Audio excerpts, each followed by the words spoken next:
Binge Audio. Préparé avec amour et fait avec amour.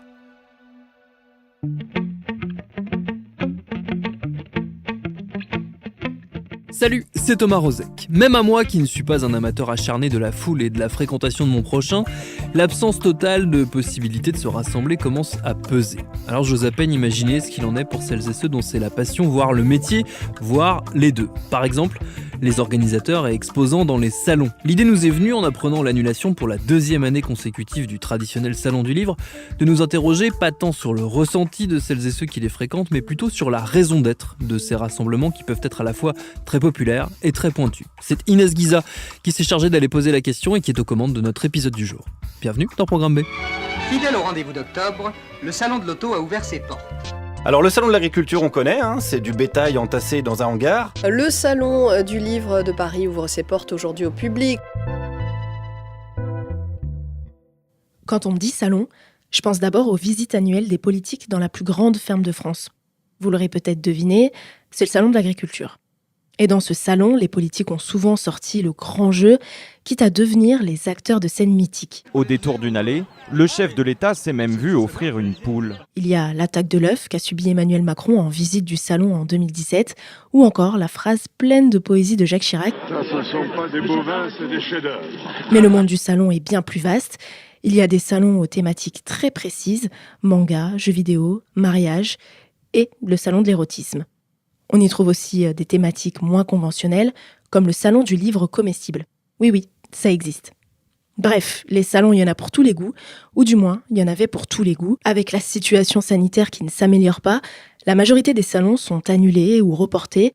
Dans le meilleur des cas, ils sont organisés en ligne. Les salons, ce sont des lieux historiques de rencontres, des rencontres pour commercer. Alors je me suis demandé si le commerce était la seule raison d'être des salons. J'ai posé la question à Julien Brailly. Il est maître de conférences en sociologie économique à l'École nationale supérieure agronomique de Toulouse et il s'est intéressé aux événements temporaires et donc au salon.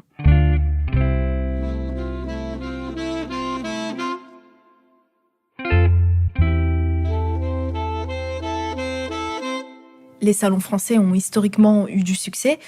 Quelle est leur histoire ? Pour les salons de professionnels, avant tout, le but, c'est quand même d'échanger, de faire des échanges commerciaux. Ça ne veut pas dire qu'il n'y a que des échanges commerciaux, il y a aussi des dimensions politiques, puisqu'il y a des conférences, il y a aussi des espaces un peu plus privatisés dans lesquels se dessine ou se discute ou se débat le devenir de la profession. Lorsqu'on a une loi qui est votée pour interdire, je ne sais pas moi, tel type de choses, ou tel type de produit dans tel type de territoire, là c'est toute la profession ou les principaux acteurs qui vont se concerter. Donc il y a aussi des échanges politiques et puis aussi des échanges sociaux. Pour des salons non professionnels, il y a aussi une dimension politique extrêmement forte. On le voit avec le salon de l'agriculture. À chaque salon de l'agriculture, encore plus en année présidentielle, tous les candidats, mais aussi tous les politiques, font la tournée du salon. Ils doivent passer minimum une journée, serrer des mains, manger du roquefort et du saucisson, et aussi et surtout aller voir ce qu'on appelle les organisations structurantes du système, donc les organisations professionnelles agricoles. On a eu très peu de présidents qui n'y sont pas allés. Je crois qu'il y a juste eu Mitterrand qui y est allé que quelques fois, qui avait beaucoup de problèmes avec cela. Je pense que ça deviendra de plus en plus compliqué de ne pas aller au salon de l'agriculture, ne serait-ce que parce que le salon de l'agriculture, c'est un salon grand public, il n'est pas que le salon de l'agriculture. C'est aussi le salon des territoires, c'est aussi une fierté de la ruralité et de la province. Et c'est cette province qui monte à Paris. Les salons sont aussi le lieu en partie où se décide le devenir d'une industrie. Pourquoi ? Parce qu'un salon, c'est aussi et surtout des conférences thématiques. Par exemple, sur le salon de l'agriculture, donc pas l'année dernière, mais l'année d'avant, il y avait des conférences sur les blockchains en agriculture, sur le développement de plateformes numériques, sur l'agriculture 2.0, sur l'agtech, etc. Et toutes ces conférences sont des conférences dans lesquelles sont invités des professionnels, notamment des startups à la pointe dans ce domaine, mais aussi des universitaires, des organisations traditionnelles. Ils vont donc discuter de ce que devrait être le devenir de l'industrie, des questions qui sont importantes, et ça va avoir des reflets, ça va avoir des conséquences après, dans les années suivantes, sur finalement l'orientation que vont prendre certaines organisations et certains financements. Les visiteurs sont uniquement des passionnés ou il y a aussi des curieux? Je pense qu'il y a les deux. Il y a à la fois, évidemment, ceux qui s'intéressent à la thématique. Ils ont coché sur l'agenda depuis plusieurs mois l'existence de ce salon. Et puis, il y a aussi des curieux. Par exemple, c'est pas par hasard que souvent le salon de l'agriculture tombe aux alentours, à mon avis, des vacances de février. Pourquoi? Parce que ça permet aussi aux Parisiens de découvrir cette France des territoires et de découvrir cette France rurale et agricole. Ce qui est intéressant pour les visiteurs non professionnels, c'est déjà de découvrir un secteur. Moi, j'ai adoré emmener ma fille au salon de l'agriculture, comme ça elle découvre aussi ce monde qui est passionnant. On va dire plus pour des étudiants, pour des personnes en recherche d'emploi. Un salon, c'est aussi ouvert au grand public, c'est aussi un marché du travail, puisque c'est l'occasion de rencontrer des professionnels.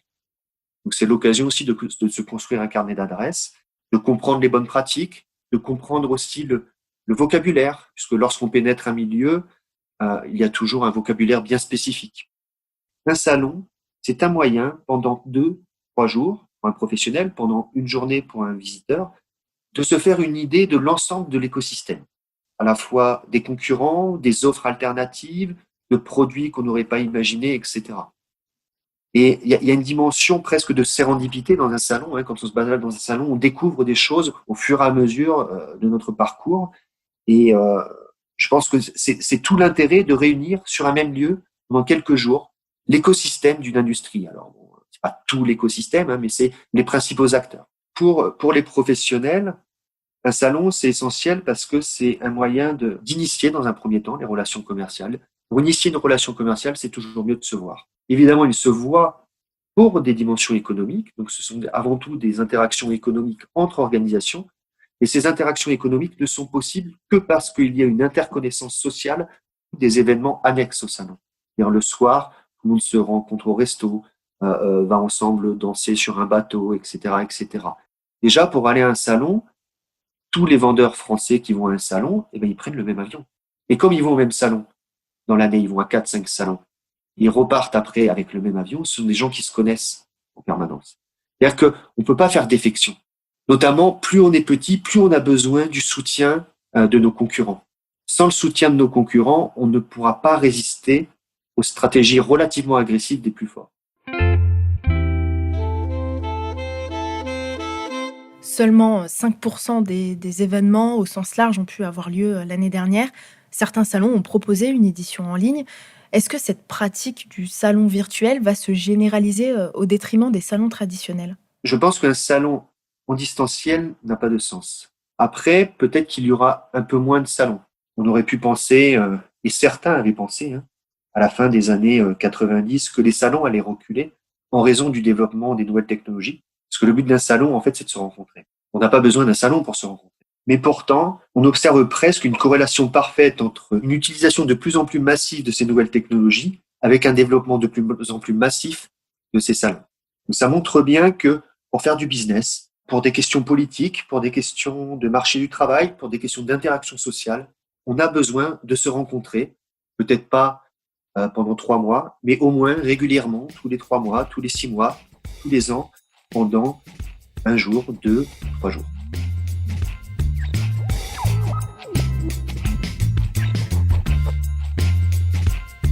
Les salons, c'est aussi l'endroit où des passionnés qui communiquent exclusivement sur les réseaux sociaux se retrouvent, se rencontrent 1, 2 ou 3 fois dans l'année.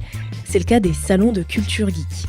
On y croise des gamers, mais aussi des cosplayers, des fans qui se déguisent et créent leurs propres personnages de manga ou de jeux vidéo. C'est pour ce besoin de rencontres, en chair et en os, que les salons de culture geek cartonnent depuis plusieurs années en France.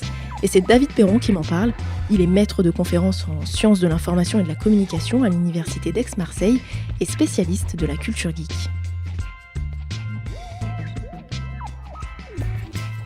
Donc il y a toujours eu ce besoin à la fois d'avoir des lieux à distance parce qu'on sait que dans notre entourage proche, on n'aura pas forcément quelqu'un qui est aussi fan que nous de tel manga, tel comics, tel jeu vidéo. Et donc on veut trouver des gens avec qui en parler, donc ça va être à distance. Donc d'abord les fanzines, puis les courriers des lecteurs, puis les échanges par mail, puis évidemment les réseaux sociaux aujourd'hui permettent évidemment ça. Mais il y a toujours ce besoin de se retrouver, de faire la rencontre IRL, comme on dit, donc de se retrouver dans la vraie vie, pour échanger, pour se retrouver, pour aussi passer un week-end de sociabilité, pour quand il y en a qui viennent de loin, ils vont dormir à Paris chez un copain qui habite à Paris, etc. Donc ça fait tout un système d'entraide avec des covoiturages qui sont proposés sur les pages Facebook, en général des événements. Et ceux qui n'y vont pas, parce qu'il y en a qui parlaient, qui peuvent être timides ou qui allaient trop loin, que ça coûte trop cher, eh ben, on sent parfois une certaine frustration, ou en tout cas l'idée que même s'ils n'y vont pas, c'est important dans leur culture que ça existe. À quoi ressemble physiquement un salon autour de la culture geek? Généralement, on va dire que ça ressemble à un grand hangar, parce qu'en fait, c'est les mêmes salons que les salons professionnels, les salons étudiants, c'est la même chose. Donc, c'est un grand hangar qui est réservé par une association ou une entreprise et sur lequel est installé en général au centre ou au fond une grande scène, parce qu'il y a des événements qui vont se passer sur une scène, comme beaucoup de salons finalement professionnels. Et puis, il y a des stands un peu partout avec des professionnels qui vont vendre des produits. Ça peut être de la nourriture japonaise, par exemple, inspirée de la pop culture. Ça peut être des t-shirts, des produits dérivés évidemment liés à la culture populaire. Puis on a aussi des salons souvent amateurs, des stands amateurs dans les salons, où ils vont vendre par exemple des fanzines ou présenter leur association, je sais pas, de cosplay, de fans de reconstitution historique, ou leur création artisanale. Aussi, il y a beaucoup d'artisans qui vont vendre via ça, ou en tout cas se faire connaître. Après, ils vont recommander leur page Facebook, Instagram, etc. Et puis en général, il y a des petits stands photos aussi pour les gens qui font du cosplay, c'est assez important, qui se costument en personnage de la pop culture. Il faut déjà les cosplayers qui soient inscrits pour le concours, donc qui soient vraiment, qui ont beaucoup travaillé leur costume pour ça, etc., et qui ont répété leur chorégraphie. Ils vont quand même se balader avant ou après dans les allées pour montrer leur costume. Simplement, en fait, il y a beaucoup de gens qui les arrêtent pour prendre des photos, hein, et c'est très, il faut demander l'autorisation pour pas prendre en douce, mais ils sont très ouverts à ça. Donc, prendre des poses, demander, parfois on va regrouper, on va tomber sur un Spider-Man et puis sur un Hulk, et puis on va leur dire, tiens, vous connaissez pas, mettez-vous ensemble pour ma photo à moi. Et donc, on va créer comme ça des petits moments de vie. Il y a des gens qui vont défiler parfois. Moi, je me souviens d'avoir vu des orchestres médiévaux, par exemple, qui vont circuler, faire de la musique dans les allées, ou des choses comme ça. Donc, il y a toujours des petits happenings qui se passent dans la circulation et qui créent même le fait de se balader dans le salon, déjà est un événement. Et qui on peut y trouver sur place? Alors, déjà, il y a les visiteurs, évidemment, qui, en fait, sont vraiment partie prenante, contrairement peut-être à des salons professionnels ou au salon du mariage, etc., où là, les visiteurs font partie de l'événement, font partie de ce qu'il y a à voir, parce que souvent, ils sont costumés. On voit vraiment de tout.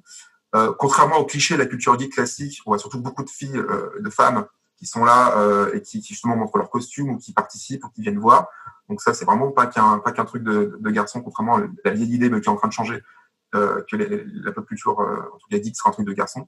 Il y a vraiment tous les âges. Alors, peut-être pas au-delà de 60-70 ans, bien sûr, parce qu'en général, ça fait appel à une pop culture assez récente, même s'il y a parfois des trucs anciens. On voit du Alien, du Star Wars, qui est pas tout jeune dans les expositions, dans les maquettes qu'on peut croiser. De plus en plus, ça, c'est une évolution qu'on a vue sur les 10-15 dernières années. De plus en plus de familles, alors qu'avant, c'est un public assez jeune, adolescent. Là, ils y sont toujours, mais il y a aussi des gens qui baladent avec leurs poussettes et leurs enfants, etc., des parents, probablement geeks, qui ont transmis cette culture à leurs enfants.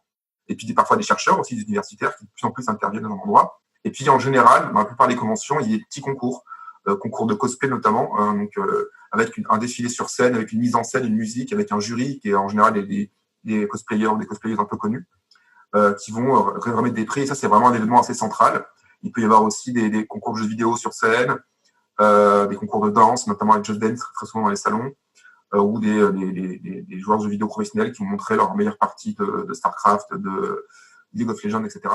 De nombreux salons professionnels ou non d'ailleurs, j'ai l'impression que la rencontre, elle est quand même au service de la consommation. Est-ce que les rassemblements autour de la culture geek ont la même dynamique? Oui, alors il y a forcément une dimension marchande qui est présente, mais en fait, elle est contrebalancée. Déjà, c'est des choses qui sont critiquées quand on écoute les discussions entre fans. Ils vont dire telle convention est devenue trop commerciale, notamment les critiques les plus grosses, Japan Expo, Japan Touch, etc. Comme aujourd'hui, il y a beaucoup plus de petits salons dans des petites villes moyennes. Ils vont plutôt aller vers ceux-là où ils vont trouver en effet un artisanat plus local, par exemple, et pas la même boutique de t-shirts qu'on trouve sur Internet et dans tous les salons, la même boutique de bonbons japonais, etc. Donc, il y a une vraie discussion là-dessus. Et comme je disais tout à l'heure, il y a aussi une dimension très, très importante dans ces salons-là, c'est la présence des artisans amateurs. C'est des gens qui ne vivent pas de leur travail. Ils veulent se faire connaître, bien sûr, donc il y a une dimension aussi marchande, ils veulent vendre leurs produits souvent. Mais on est vraiment sur des bricoleurs, des gens qui font ça dans leur garage, qui ont créé leur petit page Facebook, leur petit compte Instagram pour montrer leur création. Des maquettistes, il y a beaucoup d'associatifs aussi, en fait, qui font des maquettes, des reconstitutions de batailles historiques ou de fantastiques, etc. Donc, il y a une vraie dimension un peu contre-culturelle ou de niche qui peut rester marchande parfois parce qu'ils peuvent vendre leur création, mais qui est vraiment pas dans un but de créer un grand marché international ou de s'ouvrir de nouvelles portes, simplement de montrer et de dire, si vous voulez l'acheter, c'est possible, si vous voulez que je vous le crée, c'est possible. Mais la dimension amateur est très, très importante et centrale, et quand elle disparaît, c'est très critiqué, en général, pour les fans. Donc, c'est un peu ambigu. Les gamers, ceux qui jouent aux jeux vidéo, commencent petit à petit à être acceptés par la société. C'est un peu plus compliqué pour les cosplayers. Est-ce qu'on peut dire que les salons, ce sont aussi des endroits où l'on peut s'exprimer et se sentir en sécurité? Oui, alors il y a vraiment cette idée-là, chez beaucoup de fans que j'ai rencontrés, cette idée que la convention, c'est aussi une bulle où on sait qu'on ne sera pas jugé. C'est-à-dire que les gens sont venus pour ça, même les gens qui ne sont pas costumés. Moi, je n'avais jamais allé costumé, mais ils savent qu'il y a un regard plutôt bienveillant. Alors, il y a toujours des problèmes, notamment attention à ne pas toucher les gens, attention à demander quand on veut une photo. Il y a des règles un peu qui maintenant sont en général affichées au début des salons pour vraiment les montrer. Mais en tout cas, le regard n'est pas moqueur, le regard n'est pas, il n'y a pas de sourire en coin. On peut observer d'ailleurs une transition en général quand on y va dans ce genre de grosses conventions, notamment à Paris, où on y va en métro ou en RER et on se retrouve dans un métro bondé avec à la fois des gens qui travaillent et puis des gens qui vont à une convention, donc qui sont déguisés en personnages de manga, de jeux vidéo. On voit cette altérité, on voit des gens qui se regardent un peu bizarrement. Et dès qu'on sort et qu'on arrive à la convention, on voit un soulagement, même dans le rapport, dans les corps, ils tiennent droit, ils se mettent dans leur personnage, ils commencent à incarner une performance, et donc une fierté d'avoir créé aussi ces costumes. En plus, ils ont créé souvent pendant des mois et des mois. Donc, il y a vraiment une espèce de bulle safe, en effet, qui est hyper reposante et intéressante, qui, pour le coup, dans la vraie vie, ne peut pas trop exister, à part justement par les réseaux sociaux. Ils vont montrer leurs costumes, leurs poses, en vidéo ou sur TikTok, etc., mais ils ne peuvent pas trop le montrer au travail ou dans la vie quotidienne. Donc, ça va être vraiment le moment où on va pouvoir le faire. Donc, l'idée que ça s'insère dans la vie quotidienne, elle doit vraiment être ancrée dans les gens. C'est pas les gens qui suivent. Simplement, il y a en effet une idée de bulle, comme on peut avoir des gens qui vont au match de foot le week-end pour regarder le match et sortir un peu des problèmes de la vraie vie. Mais en effet, il y a cette idée-là que là, on se sort de nos problèmes, on est autre chose, on est autre part, on fait une performance et on joue avec ça. Ouais.